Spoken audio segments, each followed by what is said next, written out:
भी सुनते हैं कि सांच को आंच नहीं, लेकिन वास्तविकता आज ये है कि सांच को ही आंच है। क्षमा गणी, मैं हूं शोभा भाटी। बात करते हैं एक ऐसे दौर की, एक ऐसे समय की जहां पे सच को ही खतरा है, झूठ को किसी प्रकार का कोई खतरा है ही नहीं। आज झूठों का झुंड बना हुआ है। जो सच बोलेगा, जो झूठ के सामने नहीं झुकेगा, वो आप देखिएगा, चाहे परिवार में हो, चाहे समाज में हो, चाहे देश में हो, वो अकेला खड़ा हमेशा आपको हमेशा लड़ता हुआ मिलेगा। लड़ता हुआ मतलब प्रॉब्लम्स से, यानी प्रॉब्लम्स को फेस करता हुआ, उन प्रॉब्लम से लड़ता हुआ ही मिलेगा आपको। और जब भी वो पीछे मुड़ के देखता है, उसके पीछे कोई नहीं होता है। कुछ एक ऐसे लकीएस्ट पर्सन होते हैं जिनके पीछे कुछ लोग खड़े होते हैं और कहते हैं कि तू कर, मैं तेरे साथ हूँ। क्योंकि सच में कोई भी उलझना नहीं चाहता। झूठ तो एक ऐसा है जैसे कि आजकल आर्टिफिशियल ज्वेलरी है, कम से कम पैसे में आपको किसी न किसी मौके पे पहनने को मिल जाती है और आपका शो ऑफ हो जाता है। लेकिन गोल्ड खरीदने के लिए हजारों में पैसे चाहिए, लाखों में पैसे चाहिए। वही चीज आज की वास्तविकता में भी है। आज सच्चे लोग जो होंगे वो आपको कभी भी इजी जोन में नहीं मिलेंगे। वो हमेशा किसी न किसी परिस्थितियों में, किसी न किसी परेशानियों में हमेशा जूझते हुए ही मिलेंगे। झूठों के झुंड देखिए आप, बड़े से बड़े झुंड आपको मिल जाएंगे। एक दूसरे के अप्रिशिएट करेंगे, एक दूसरे को सपोर्ट करते हुए मिलेंगे। भले उनका अंत खोखला हो जाए, उनका अंत बहुत ही बुरा हो, लेकिन वो डरते नहीं है। उसी कड़ी में जुड़ते हुए मैं आज एक बात करना चाहूंगी। जैसे कि अभी हाल ही में बॉलीवुड की एक एक्ट्रेस कंगना रनौत एक मूवी लेके आई है, इमरजेंसी। अब ये इमरजेंसी एक किसी की जीवनी का एक पार्ट है जो कि गांधी परिवार से, इंदिरा गांधी के समय का, जो समय के जब प्रधानमंत्री थी उस काल में जो कि एक इंसिडेंट रहा, एक वाकया रहा इमरजेंसी का, उसके ऊपर। अब बात ये नहीं है, क्योंकि मुझे किसी भी पार्टी का पक्ष लेना नहीं लेना मुझे कुछ नहीं है। मैं वास्तविकता पे जो चीजें मैं महसूस कर पाती हूँ, समझ पाती हूँ, उसी पे बात करती हूँ। बाकी मुझे किसी से पार्टी से, मुझे किसी से पर्सनल, ना तो किसी से बहुत किसी के फेवर लेने की जरूरत है, ना किसी के अगेंस्ट में खड़ी हूँ। मैं एक भारतीय आम नागरिक हूँ, एक महिला हूँ, और मुझे ऐसा लगता है कि जो चीजें गलत हैं, जो चीजें सही हैं, उस पर मैं बात जरूर करती हूँ। तो जैसे कि कंगना रनौत जो है, आज जब वो मूवी लेके आई है तो बहुत सी बातें उछल के आई हैं कंगना रनौत के बारे में, उसके पास्ट के बारे में, उसकी जो है उसका बैकग्राउंड कैसा है, वो कहाँ से है, उसने अपने पास्ट में क्या क्या रोल किए हैं, कैसे रोल किए हैं, और उसकी लाइफ में क्या क्या हुआ है।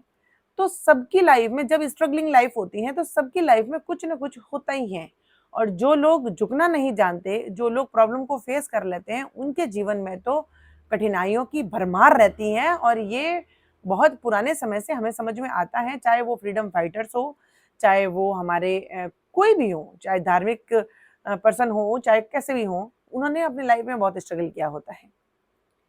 जो कंगना रनौत के पास्ट में हुआ, जो कंगना रनौत के साथ में हुआ, वो आम सभी हीरोइनों के साथ में होता है। लेकिन कोई भी एक्ट्रेस का नाम इसलिए नहीं आता क्योंकि वो डम है, वो उन चीजों पे बोलती नहीं है और जिसकी कंट्रोवर्सी नहीं होती।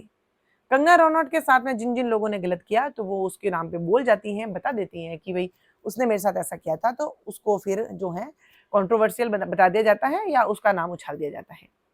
चलो वो अपनी पर्सनल लाइफ में है, उससे हमें कोई दिक्कत नहीं है। बात हो रही है कि एक फैक्चुअल फेज हमारे सामने आ रहा है, इमरजेंसी मूवी, जो कि मैंने भी अभी नहीं देखी है। लेकिन we know very well about that कि इंदिरा गांधी के समय काल के अंदर एक घटना हुई थी जिसको इमरजेंसी नाम से जाना जाता है। हम सभी इमरजेंसी को जानते हैं कि इंदिरा गांधी ने इमरजेंसी लागू करवाई थी, जिसके अंदर बहुत सारे लोगों ने प्रॉब्लम को फेस किया, बहुत सारे लोग प्रताड़ित हुए। अब जब उसकी लाइफ की जीवनी का ये पार्ट जब हमारे सामने आने की कगार पे है, और सेंसर ने भी इस चीज को परमिट कर दिया है कि आने दो, लेकिन बहुत से ऐसे लोग हैं जो बाहर नहीं आने देना चाहते हैं, या उसके ऊपर बैन के लिए रिक्वेस्ट लगा रहे हैं, या फिर इस मूवी के बहुत सारे जो हैं इश्यू बना के उसको बदनाम करने के लिए सोचा जा रहा है, किया जा रहा है। बात घूम फिर के वहीं आती है झूठ और सच पे, क्योंकि आज लोग सच्चाई स्वीकार नहीं करना चाहते। वो लोग ये हैं कि कहाँ जरूरत पड़ रही है इस बारे में जानने की, जरूरत है। और गलत है, सही है, ये मूवी गलत बनी है, सही बनी है, वो तो जब हम देखेंगे, ये जनता डिसाइड करेगी कि क्या सही है और क्या गलत है। अगर किसी में हमारे एक पूरी जनरेशन के ऊपर किसी चीज का इफेक्ट पड़ा है और एक प्रधानमंत्री पद के ऊपर रहते हुए किसी व्यक्ति ने बहुत गलत डिसीजन अगर लिया है, तो उसका पता हर व्यक्ति को होना चाहिए, आम नागरिक को होना चाहिए। ऐसा मैं मानती हूँ। मुझे किसी से पर्सनल खुन्नस नहीं है, सबने अपने कार्यकाल में अपना अपना बेस्ट देने की कोशिश की, लेकिन अगर किसी की जीवनी के बारे में एक ऐसा इंसिडेंट जिससे हमारा पूरा भारत जूझा, भारत की आम नागरिक जूझे, उन्होंने प्रताड़ना सही, तो मेरे हिसाब से इसको आना चाहिए। और क्यों इतना कंगना रनौत को इश्यू बनाया जा रहा है, this is a part of life किसी का, प्रधानमंत्री का, वो उसके बारे में बताया जा रहा है। तो वो तो जो सच्चाई है उसको एक ऑन स्क्रीन लेके आ रही है, जो कि जनता जिसके बारे में जाने कि क्यों इंदिरा गांधी को इतनी 30 से 35 से 36 गोलियों से भून के मारा गया। एक महिला ने ऐसा भी क्या किया होगा कि जिसकी ऐसी सनसनीखेज में मौत हो गई और आज दिन तक ये राज ऊपर नहीं आया। तो मुझे ऐसा है कि कोई भी अगर स्टोरी जो फैक्चुअल फेज पे है और जिसमें एक एक लड़की ने हिम्मत की है, एक महिला सशक्तिकरण का एक उदाहरण पेश किया है और इतना सेंसर से, इतना लोगों से, इतना समाज से और इतना डेंजरस लोगों से लड़के वो एक हमारे समाज में सच्चाई बताना चाहती है, तो इसमें कोई गलत नहीं है। हाँ, ये सही है या गलत बताया जा रहा है वो हम देखने के बाद में डिसाइड करेंगे। तो मुझे ऐसा लगता है कि हम सबको ये चीजें जानने का हक है और अभिव्यक्ति की स्वतंत्रता हर किसी को है, वो होनी भी चाहिए और जनता के ऊपर डिसाइड करना चाहिए कि जनता क्या सोचती है उसके बारे में कि ये मूवी जो बताई जा रही है ये सच है, झूठ है, बतानी चाहिए, नहीं बतानी चाहिए।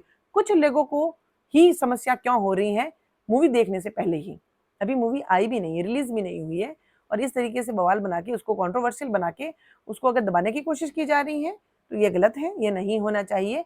पहले जनता के सामने आए, जनता डिसाइड करेगी कि क्या सही है और क्या गलत। इसलिए से एक महिला को दबाने की जो कोशिश की जा रही है, उसको आवाज को मारने की जो कोशिश की जा रही है, ये गलत है।